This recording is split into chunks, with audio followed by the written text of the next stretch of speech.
નમસ્કાર ખેડૂત મિત્રો, જય દ્વારકાધીશ અને પશુપાલક મિત્રોને જય ઠાકર. તો માલદેવભાઈ તબેલા વાળા આવી ગયા છે. તબેલાની અંદર પશુપાલનના પાવડા લઈને મિત્રો આજતા બહુ મજા આવી. આજ મહેમાન આવ્યા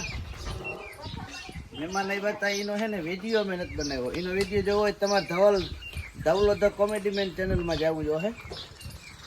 અને કેમ કે મારી ચેનલની અંદર પશુપાલનના અને ખેતીવાડીના વિડીયો વધારે પડતા હાલે છે, એટલે આપણે ટૂંકમાં મહેમાન આવ્યા હતા એનો વિડીયો કેપ્ચર ધવલભાઈના ફોનમાં કર્યો છે, તો એની ચેનલ ઉપર આવશે. તો આજે આપણે મહેમાન હતા મહેશભાઈ મેડમ. આપણે ઇમેજિંગ દ્વારકા ઉપર એનો વિડીયો જોયો છે કે જે ભાઉબેન હતા એ ગાયને પડખે જઈ અને ગીતાજીનો પાઠ કરે એટલે ગાય માતાજી ધરતી ઉપર બેસી જાય. આવી કંઈક એની જોરદાર કહાની છે ને. એને ગાયોની ગૌશાળા છે. આપણે એને ઘરે જઈને આમ તો નાનો એવો જ ગાયોનો વિડીયો બનાવ્યો હતો, પણ નેક્સ્ટ ટાઈમ જાઉં ત્યારે એને ફર્સ્ટ ક્લાસ મોટો વિડીયો બનાવ્યો અને ગાય માતાજી વાછળ્યું કેવી હોય એની ગૌશાળાની અંદર એ પણ જોઉં.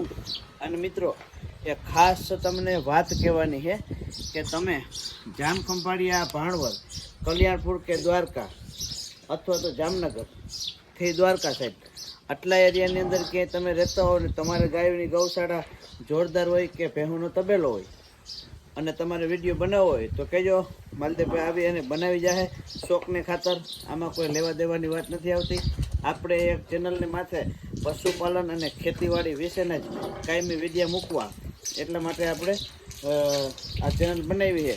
અને બીજી એક વાત કે મોરીલા ગામની બાજુમાં ભોળેશ્વરનું મંદિર આવેલું છે. ત્યાં મારા બાપાના માસિયારભાઈની કાલે રુદ્રી અને રુદ્રાભિષેક છે અને બાપાની ગયા છે. ખરેખર ઇવેન્ટ મારી એવી હતી કે મંદિરભાઈ તમે આવો, ભોળેશ્વરના દર્શન કરો, મહારુદ્રાભિષેક છે એનો પણ લાભ લ્યો અને ડ્રોનથી થોડાક સીન સપાટા મારી જાઓ. પણ આપણે સીન સપાટા મારવા ના પૂગી ગયા.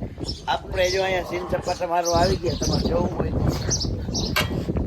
એ પાવડા ગોબર ઉઠા રહ્યા. સીન સપાટાનો વેચ ના આવ્યો અને ગોબર ઉઠાવવાનું આવી ગયો કેમ કે બાપા ગયા છે અને આપણે જવું છે એનો સ્પેશિયલ વિડીયો બનાવવા, એટલા માટે અમે આજે નથી ગયા.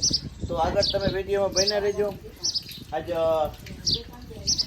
ભેહું દોવાનો વારો આવી જાય. હું આજ ભેહું દોઈ નહીં કેમ કે મારી આંગળી દુખે છે. આ આંગળી કેમ દુખે હું તમને કહું.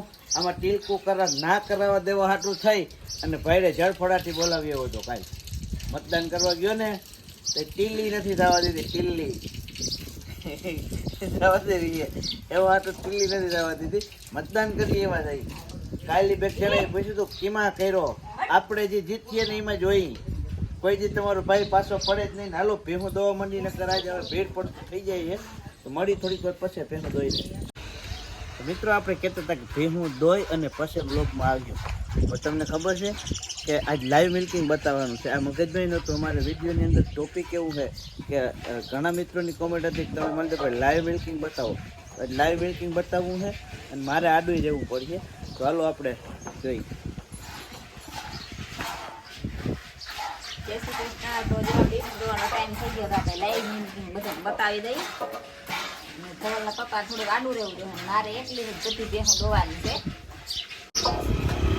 મહેમાન હતા, મહેમાન ગયા પછી વાહિંદા નાખી લીધા ને તરત ભેહું દોવાનો ટાઈમ થઈ ગયો. તો ભેહું દોવા બે ગઈ માય છે ને એટલે એટલી જ બધી ભેહું દોવ્યો હે. અચ્છા, મજા પાડી હતા ને બહુ જ મજા આવી ગઈ. પણ મધુબેન ના આવ્યા. મધુબેન વિડીયો જોતા એ જોયા ને પાછા આવજો કે ભાવુબેન આવ્યા ને હું રહી ગયા. તમને યાદ આવી જાય. ખોટું બહુ કહ્યું આવ્યા નહીં. મતુબેન ને હા, તો મતુબેન ને આપણે વિડીયાના માધ્યમથી કહી દઈએ કે આવવાનું છે ફરજિયાત. તમારે ગમે તે ટાઈમ લઈને આવો. અમે હાવ એટલે હાવ નવરા થઈ. મકાનનું કામ હાલે અને કડિયા ને વાહે ઊભા હોય ધ્યાન દીધા રાખી. કામ તમારે કોઈ નવરામાં ના હોય પણ થોડોક ટાઈમ લઈ લે. હા, હું હાવ નવરો જ છું. આ નવરા સહી છતાં એમ કે નવરા નથી. પણ હાલો લાઈવ મિલ્કિંગ જોવાની તમારે ઉતાવળ છે ને, હાલો બતાવી દઈએ.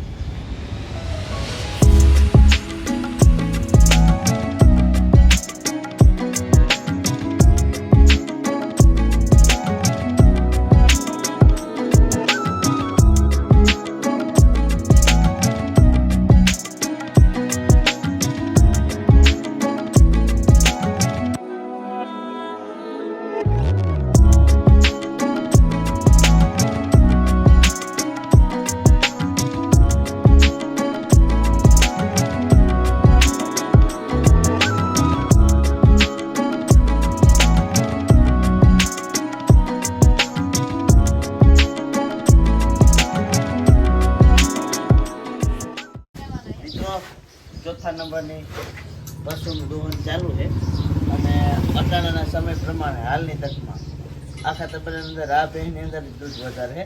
બાકી બધું કાંઈ ભણ્યું છે અને પારે ટૂંકી અમારી ભાષામાં, એટલે એને થોડુંક દૂધ કાપી ગયું હોય અને આને હજી ટાઈમ થયો નથી એટલે આનામાંથી દૂધ છે. હાલો તમને લાઈવ મિલ્કિંગ બતાવી દઉં.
ભેંસને હજી પ્રાવા મુકાવા જવાનું છે, કેમ કે ભેંસ મારી હથવાઈ છે અને પાડીને પણ જો ખોળ લેવા જવું છે તો પાડીને ખોળ દઈ દઈ. અને લાઈવ મિલ્કિંગનો વિડીયો તમને કેવો લાગ્યો? હવે એક જ દોવાની રહી છે, એમાં તો 3 લીટર જેટલું જ છે. તો વિડીયો કેવો લાગ્યો? વિડીયોને લાઈક કરજો, શેર કરજો અને સબસ્ક્રાઈબર કરજો.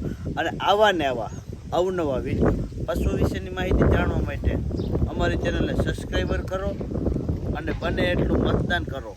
મતદાન બહુ થયું નથી, ભલે આજ ચૂંટણી વહી પણ પાછી ચૂંટણીમાં ધ્યાન રાખજો. 39% એટલે કંઈ ના કહેવાય. આપણે જોતો નેતો લઈ લેવાય અને નકર તમને ઠીક લાગે એમ ટોકજો ને. આપણે તો ક્યાં આપણે આ કાંડાને કમાણી આવે તો કોઈક દેવા આવીએ, બીજું કોઈ કંઈ દેવા જ નથી. તો જય દ્વારકાધીશ, આવજો બધા.